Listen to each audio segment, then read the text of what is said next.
really about Black women are tired of struggling, right? There's a struggle, struggling on their own, struggling independently. And it's like, if I'm gonna marry, if I'm gonna be with somebody, it gotta be Marry the a white best. man and cheat. And life will be, but what I don't like is this whole narrative that life will be perfect after you date a white man. Like, life won't, you'll get everything that you want, as opposed to dating Tyrone, because Tyrone is going to cheat on you and leave you heartbroken. Like, it just feels, it's just given that narrative.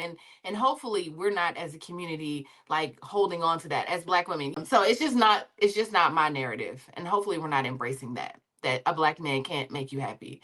He said Black love is a scam. And I don't I don't. subscribe to that. I do believe, and it goes back to the imbalance, but it also goes back to systematic racism. And that's why I just love Black people. But it goes back to systematic racism because the dynamic in our relationship has changed because the ratio of women to men. We a lot of our men have been incarcerated. Yes. We have more available women than we have. So then this changes the dynamic. We don't have an abundance, and so a lot of Black women are living in scarcity. And because we don't have that abundance like every other culture and race does, then here's where we are. We're having to choose. Well, do I want, to fight over this one ninja that knows that he's the prize, or do I go somewhere else to, try to be happy? Is that people, our women, Black women, are more likely to be single and die alone than to date outside the race.